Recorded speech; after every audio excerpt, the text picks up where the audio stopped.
Você tem uma Bíblia? Abra sua Bíblia no Evangelho de São Lucas, no capítulo 8, do versículo 48, né? Deixa eu ver aqui.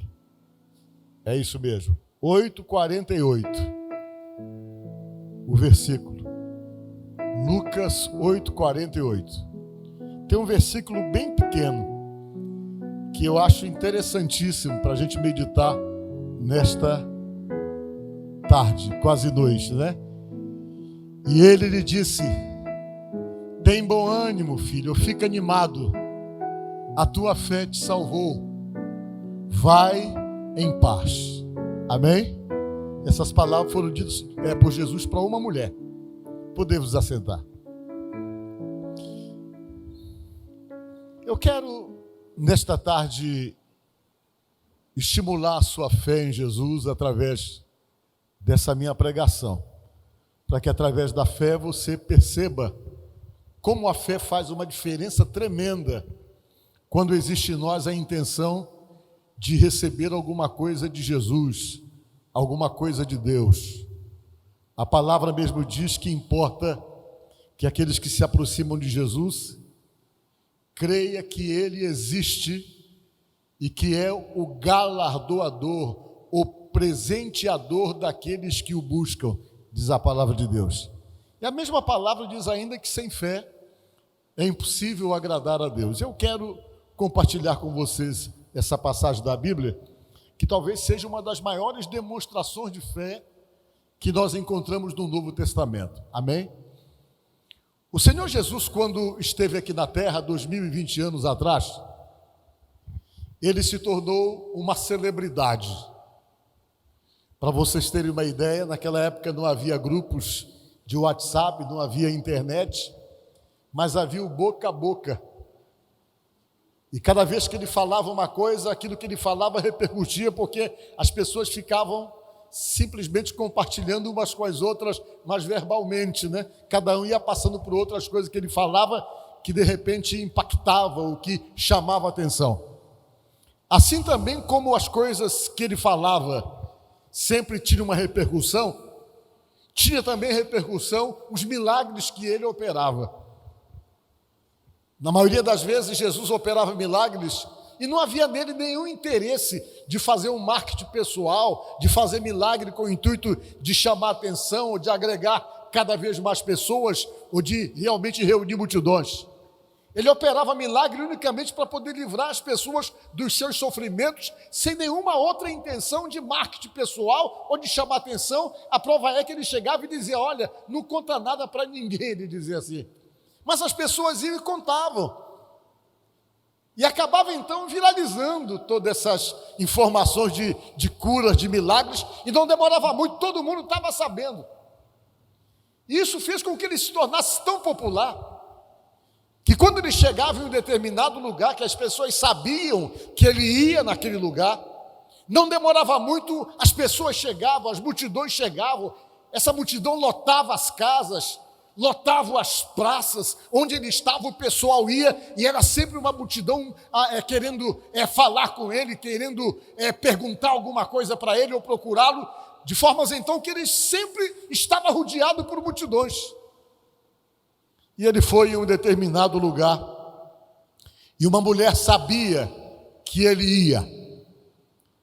E essa mulher que sabia que ele ia estar em um determinado lugar, estava sofrendo demais. Vocês imaginem só, ela estava doente há 12 anos, e o que ela tinha há 12 anos, segundo a própria palavra de Deus, era uma hemorragia. Aí você imagina, é uma doença difícil, hemorragia. Ela ficava expelindo sangue o tempo todo, mas esse talvez não era o principal problema. Talvez o principal problema estava exatamente o isolamento social que essa doença causava. Porque dentro da Torá, da lei judaica, dos Pentateuco, dos 5 primeiros livros, havia uma lei que dizia que a pessoa que tivesse qualquer espécie de hemorragia, que essa pessoa deveria ser isolada do convívio social. Qualquer pessoa que tivesse hemorragia, ele era isolado, ele tinha que morar longe da família, ele perdia o convívio familiar, porque essa doença o obrigava a ser isolado. Mas por quê? O que fazia uma pessoa que tinha um problema de hemorragia ser isolado familiarmente, ser isolado socialmente? Era uma lei cerimonial judaica. Mas por que Deus estabeleceu essa lei? Ele estabeleceu essa lei quando o povo estava no deserto. E havia o risco de contágio pela aglomeração, por estarem no deserto e não terem água para poder fazer asseio, fazer a limpeza do corpo, não havia água à vontade. E isso deixava eles vulneráveis exatamente pela ausência de água, que impedia eles poderem então fazer uma limpeza para poder matar as bactérias de uma maneira favorável, exatamente pela ausência da possibilidade disso. Deus criou algumas leis que eram somente leis de saúde pública, para poder proteger a vida dele, e entre as leis estava exatamente essa lei voltada com a questão da hemorragia ou de qualquer fluxo sanguíneo, que Deus sabia que o sangue contaminava e de repente a pessoa estava doente e aquele sangue ia contaminar demais pessoas. Deus então estabeleceu uma lei de isolamento. Olha, essa lei parecia pesada, vamos ver. Primeiro texto do Senhor, olha só o que diz em Levítico: mas se a mulher, quando tiver fluxo, e o seu fluxo de sangue estiver na sua carne, estará 7 dias na sua separação. Em algumas Bíblias fala menstruação, e qualquer que a tocar será imundo até a tarde. Continua: e tudo aquilo sobre o que ela se deitar durante a sua menstruação será imundo, e tudo sobre o que se assentar será imundo.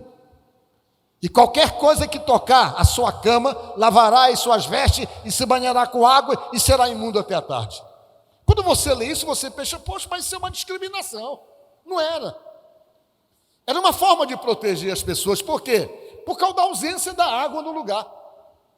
Como era que a mulher, naqueles seus dias naturais de mulher, ela poderia então fazer a limpeza do seu próprio corpo, com a dificuldade de estar no deserto, de não ter água, e de repente haver contato com o seu próprio marido dentro dessa situação? Logo haveria uma contaminação. Deus já sabia disso, ninguém sabia, mas Deus sabia. Deus estabeleceu que se o homem tivesse contato com ela nesse período, que ele ficaria imundo durante 7 dias. Era uma forma de Deus fazer pressão para poder provocar a separação, para evitar qualquer tipo de contaminação que poderia acontecer por conta dessas bactérias, pelo fato de não haver uma maneira de poder se limpar favoravelmente.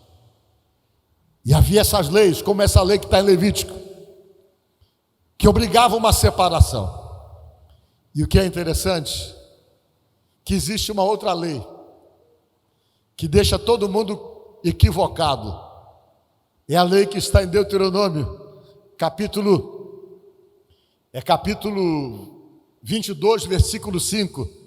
Nós vamos ler aqui para vocês entenderem o que eu vou falar depois que eu continuar falando sobre a questão da mulher. Olha essa lei como é que diz: não haverá traje de homem da mulher, e não vestirá o homem veste de mulher, porque qualquer que faz isto é abominação ao Senhor teu Deus. Por causa dessa lei as pessoas confundem muito. Essa lei existia por causa da primeira lei que eu falei para vocês, que a mulher poderia estar nos seus dias, ela ia vestir o vestido do marido dela, aí baseado na lei ela estava contaminando o vestido. Mas tem pessoas que pegam essa lei aí para poder proibir o uso de calça comprida para a mulher. Deixa eu explicar para você esse detalhe, que um dia você vai se deparar com isso, alguém dizendo para você que você está pecando porque está usando calça comprida. Uma certa vez um senhor foi lá na minha igreja, que eu sou pastor também na outra ali, num culto, e quando terminou o culto ele me procurou: eu vim aqui porque eu ouvi o senhor no rádio. Ele falou assim: eu gostei tanto da sua igreja, só tem uma coisa que eu não gostei aqui. Ele falou para mim, eu disse: o que foi que houve? Já fiquei querendo saber. É que tem muito irmão usando calça comprida aqui, ele falou. E usar calça comprida para mulher é pecado. Eu disse: o senhor acha mesmo? Ele disse: é. Eu disse: mas por que o senhor acha isso? Ele pegou a Bíblia, puxou a Bíblia e leu esse texto aí para mim: não haverá traje de homem da mulher, não vestirá o homem veste da mulher, porque qualquer que faz isto é abominação ao Senhor teu Deus. Ele falou para mim. Quando você lê esse texto no primeiro momento, parece que ele estava certo, né? Pelo que está dizendo aí. Só que toda vez que você for ler um texto da Bíblia, principalmente do Velho Testamento, do Novo Testamento, é claro, você se faz 3 perguntas para poder interpretar o texto: quando, onde e por quê. Para você poder interpretar. Porque o texto ele tem influência cultural, ele tem influência do momento, tem influência geográfica, tem um monte de coisa que você não pode interpretar ao pé da letra para tentar criar uma explicação para hoje. Aí nós vamos perguntar, quando foi escrito isso aí? Foi escrito na época do Moisés. A palavra Deuteronômio significa repetição das leis. É o último livro do Pentateuco que fala das leis judaicas. Se foi escrito por Moisés, você se faz uma pergunta: nessa época existia calça comprida? O que vocês acham? Não existia. Nessa época, tanto homem como mulher usavam o quê? Usavam vestido. Se nessa época tanto homem como mulher usavam vestido, logo se entende que isso aí não se refere à calça comprida para mulher. Aí você vê por que ele escreveu. Escreveu por causa daquela lei que eu falei para vocês anterior, que era a lei da contaminação, que a mulher poderia estar com seu fluxo mensal do sangue, ela ia vestir a roupa e ela ia contaminar a roupa, e como a roupa era parecida do homem, era comum a mulher vestir a roupa do homem, porque tudo era a mesma coisa, só um buraco para colocar o pescoço, colocar os braços e amarrar no meio. Era essa que era a roupa, tanto do homem quanto da mulher. E a mulher podia usar a roupa do marido e o marido usar a roupa da mulher, porque não havia diferença de uma roupa para outra. E ele estava querendo dizer para a mulher não usar a roupa do marido dela por conta dessa questão relacionada da contaminação. E calça comprida? É pecado? Claro que não. A calça comprida ela foi inventada para a mulher usar no século XV, na França. E a razão pela qual a calça comprida foi inventada para as mulheres poderem andar de cavalo. Que era muito desconfortável andar de cavalo com vestido, aí se criou essa roupa para a mulher, que era a calça comprida, para ela poder montar no cavalo com mais segurança, sem se expor. Já foi no século XV que isso foi inventado. Então quer dizer que esse texto aqui não tem nada a ver com calça comprida, que é que algumas igrejas fazem proibição. Chega, não, mulher não pode usar calça comprida, que é pecado, porque eles leem esse texto exatamente no pé da letra, e ele pega e estabelece como pecado, porque ele diz que é abominação ao Senhor usar a roupa da mulher e a roupa do homem. E na verdade é outro sentido que às vezes as pessoas não estudaram para poder entender, pega o pé da letra e começa a estabelecer proibições. Mas não tem nada a ver. Quando isso foi escrito por causa da primeira lei, que era a lei da contaminação, o fato da roupa, realmente a mulher vestir a roupa do marido e ela contaminar por conta de estar com uma hemorragia natural do próprio corpo, aquela hemorragia mensal, e isso então evitava qualquer tipo de contaminação e não deixava a mulher quebrar a lei. E por causa daquela lei, era muito sofrida a mulher que tinha qualquer espécie de hemorragia. E Jesus foi visitar esse lugar aqui. Quando ele chegou nesse lugar, tinha uma mulher que estava 12 anos com hemorragia.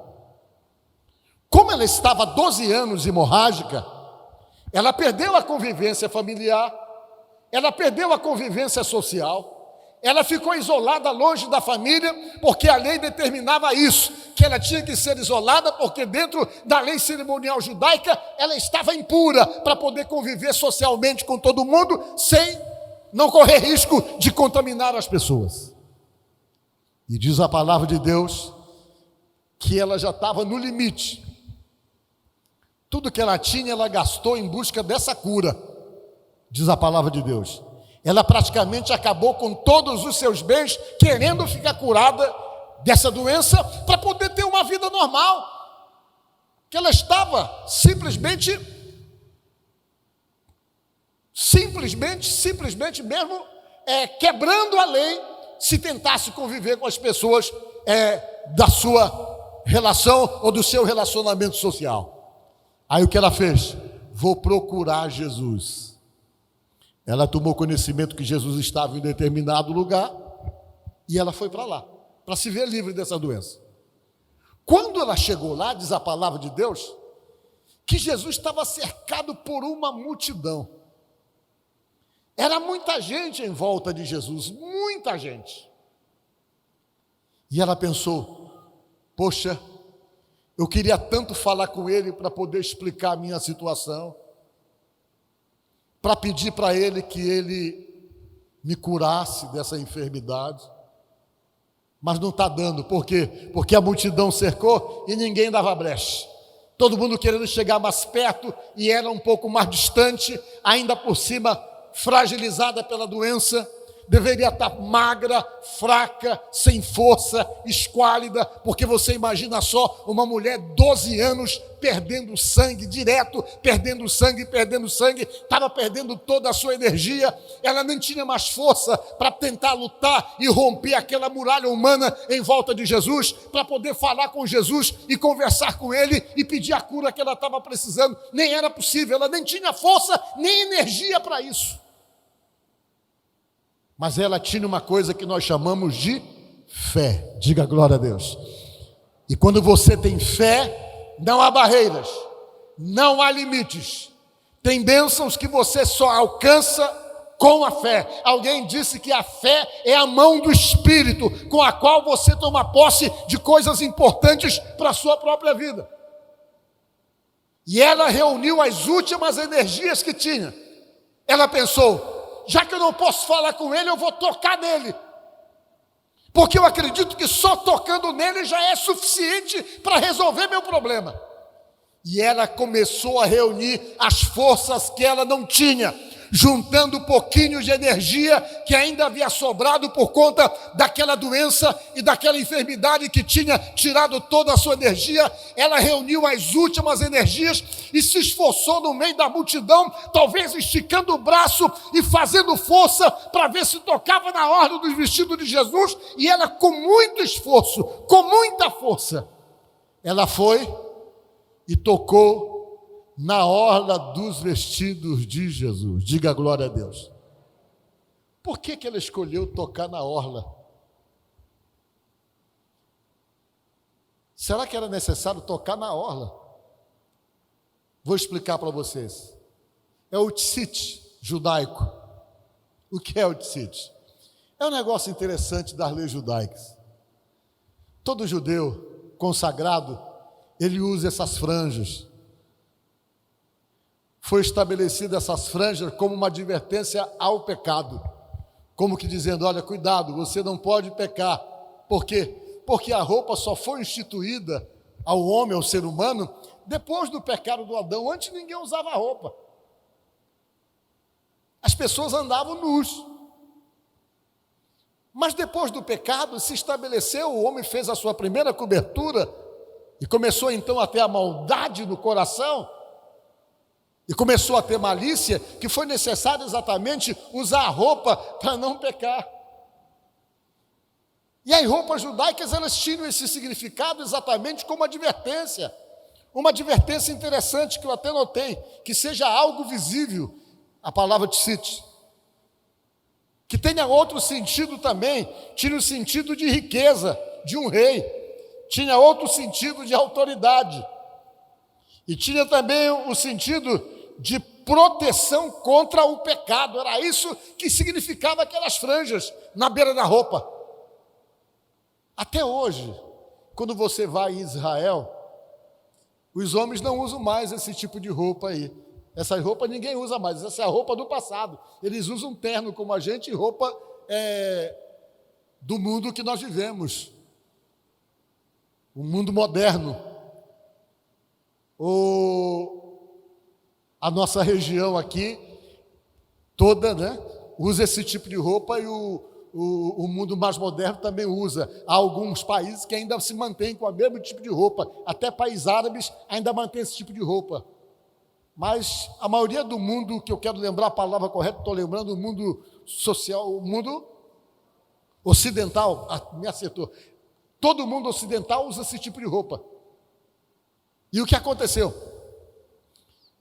Eles tiveram que mudar a roupa judeu, mas você vai lá, você percebe as franjinhas deles espalhadas pelo corpo. Todos eles quase usam franja. Eles colocam no lugar do cinto uma franja que sobra assim, e aquilo fica elisando, aquilo, as pessoas olham e não entendem o que é. Aquilo ali é um sinal de consagração. É um sinal do visível, da percepção da roupa e da necessidade de se proteger, exatamente para poder lembrar que a roupa existiu como uma forma de resolver um problema relacionado com o pecado dos olhos, com o pecado daquilo que se olha e tudo aquilo, e era uma forma de tentar lembrar para não pecar. E eles usavam e usam até hoje essas franjas. E essa mulher sabia disso. Sabia que tocar em Jesus simbolizava exatamente contaminar Jesus pela lei judaica. Era esse o significado. Se ela tocasse alguém, qualquer pessoa que ela tocasse, a lei judaica dizia que ela contaminava essa pessoa. E ela foi e tocou na franja, que tinha o significado que de resistência ao pecado e de simbolismo de resistência ao pecado. Ela foi lá, esticou a mão com muito esforço e pegou. Ela pegou e voltou para o lugar dela. Jesus estava falando, pregando talvez. De repente Jesus parou, diz a palavra dele. Parou, olhou para o Pedro e disse: Pedro, quem me tocou? O Pedro: Senhor, como é que eu vou saber, Senhor? Tem um monte de gente aqui do teu lado, as pessoas te tocando toda hora, esbarrando no Senhor todo momento. Como é que eu vou saber quem me tocou no meio dessa multidão? Jesus disse: mas eu não te pergunto quem me tocou com um toque do acaso, sem querer, ou acidentalmente. Eu te pergunto quem me tocou com um toque diferente, disse Jesus. Porque eu senti, falou Jesus, que de mim saiu virtude, falou Jesus. De mim saiu virtude. E diz a palavra que quando Jesus comentava isso, a mulher gritou no meio da multidão: Senhor, Senhor, eu te toquei, ela falou. E há 12 anos eu estava sofrendo com uma hemorragia, ela falou. E no momento que eu toquei na orla dos seus vestidos, a hemorragia estancou, disse ela. Parou. Jesus foi e disse para ela aquelas palavras que nós começamos lendo: Ô mulher, grande é a tua fé. Disse Jesus. Vai, porque a tua fé o quê? Te salvou. Por que ele falou isso? Foi vida eterna que ela ganhou? Não, salvou ela da morte, que ela já era uma judia. Por causa daquela fé, ela escapou de morrer, porque com certeza, se ela continuasse doente daquele jeito, não ia demorar muito para morrer. Mas ela foi salva por um simples toque de fé. Diga glória a Deus. Que é quem te aprende com isso, gente. Tudo que está na Bíblia, que foi permitido ficar registrado, tem um motivo pedagógico para nós. Nós aprendemos duas coisas. Se você quer ser abençoado, não desista. Se você quer ser abençoado, insista. Talvez você esteja aqui diante de desafios que você não consegue superar. Talvez você esteja aqui diante de problemas que são enormes e desafiadores demais para você. Talvez você esteja aqui diante de situações, igual essa mulher, onde você já esbarrou há muito tempo nos seus limites. É naquele momento em que você chega e você vai e você percebe: daqui para frente não tenho mais o que fazer, não tenho mais para onde ir, e você simplesmente percebe que em determinados momentos da vida, diante de certas questões, diante de certos problemas e situações, existem momentos que nós esbarramos nos nossos limites.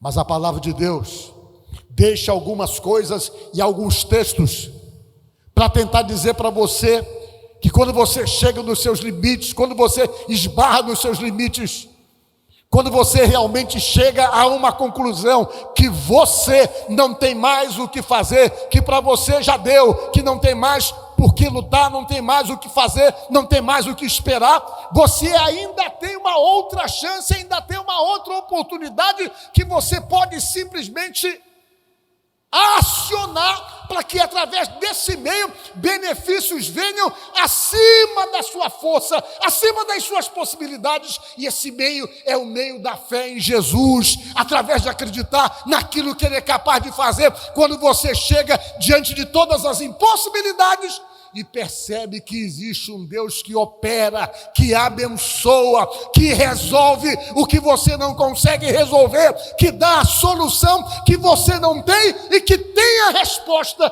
que você precisa. Mas essas coisas vêm através da fé. Você não consegue se alimentar com isso ou se sustentar nessa possibilidade se não houver fé no seu coração. Se você não acreditar na possibilidade de Jesus mudar vidas, mudar situações e mudar coisas, Ele tem poder para isso. De repente você pode estar vivendo a situação do limite da sua vida, onde tudo pode estar dizendo que não dá mais, desiste, para de lutar. Mas ninguém tem o direito de dar a última palavra com respeito à sua vida e às suas questões. Porque nós que cremos em Deus, que cremos em Jesus, nós só sentimos que não dá depois que Ele dê a última palavra. E só quem pode dar a última palavra para nós se chama o Deus Todo-Poderoso, o Senhor Jesus, aquele que pode todas as coisas. Então nesta noite nós podemos perceber nessa passagem da palavra de Deus que é a fé que muda as coisas. A fé que faz com que você venha se agigantar. A fé que faz você buscar de Deus aquilo que você precisa, desafiando os seus próprios limites, desafiando até mesmo as situações improváveis, naturais da própria vida, mas você se sustenta, se alimenta e vai porque você está sustentado pela fé. E através então dessa sustentação, através da fé, os milagres se confirmam, como se confirmou na vida dessa mulher que estava doente há 12 anos. Diga glória a Deus. Qual é o seu problema? Qual é a sua dificuldade? Eu posso garantir que não é nada diante do Deus que pode todas as coisas. O seu problema pode ser muito grande, mas maior é o poder do Deus que você resolveu confiar e acreditar. Então que nesta noite ou nesta tarde você possa se apoiar exatamente nessa passagem da Bíblia e acreditar acima de tudo que você tem um Deus que através da sua fé pode mudar as situações. Amém? Que Deus abençoe você e que Deus ajude você no nome de Jesus.